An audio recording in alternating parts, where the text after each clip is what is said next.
చాలా మందికి ఈ ప్రశ్న కూడా ఉంటుంది. ఏంటి ఆ ప్రశ్న అంటే, దేవుడు ఎందుకంటే కొంతమందిని ధనవంతుడిగా కొంతమందిని భేదవారుగా పుట్టించాడు, నేను భేదవాడు ఇంట్లో పుట్టించకుండా ఏదో ధనవంతుడి ఇంట్లో పుట్టిస్తే బాగుండు అనే ఆలోచన చాలా మందికి ఉంటది కదా. ఎందుకు ఈ పరిస్థితి? ఇది దేవుడు కల్పించింది కాదు, అది మన మనసులో ఉండాలి మొట్టమొదట.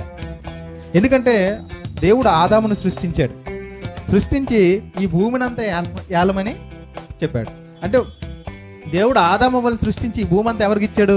భూమి మొత్తం ఎవరికి? వాళ్ళిద్దరికే. ఇప్పుడు వాళ్ళిద్దరి నుంచి కొంతమంది పిల్లలు పుట్టారు, కయ్యేను, హేబేలు, సేతీలు అందరూ వచ్చారు కదా. ఈ భూమి అంతా ఎవరికి? అందరికీ సమానమా కదా? భూమి అంతా అందరికీ. మరి నోవాహు వచ్చాడు, నోవాహు పిల్లలు వచ్చారు, భూమి అంతా ఎవరికి? అందరికీ. అందరికీ దేవుడు సమానంగా ఇచ్చాడా?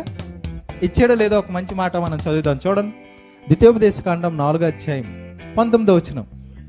సూర్యచంద్ర నక్షత్రములైన ఆకాశ సైన్యమును చూసి మరులు కొల్పబడి, నీ దేవుడైన యెహోవా సర్వాకాశము క్రిందనున్న సమస్త ప్రజల కొరకు పంచిపెట్టిన వాటికి, ఆకాశం కింద ఉన్న ఈ భూమి మీద ఉన్నవన్నీ దేవుడు అందరికీ పంచిపెట్టాడు. అందరికీ సమానంగా ఇచ్చాడు దేవుడు. ఎండ పడుతుంది, ధనవంతుడికి ఒకలాగా పేదోడికి ఒకలాగా పడుతుందా?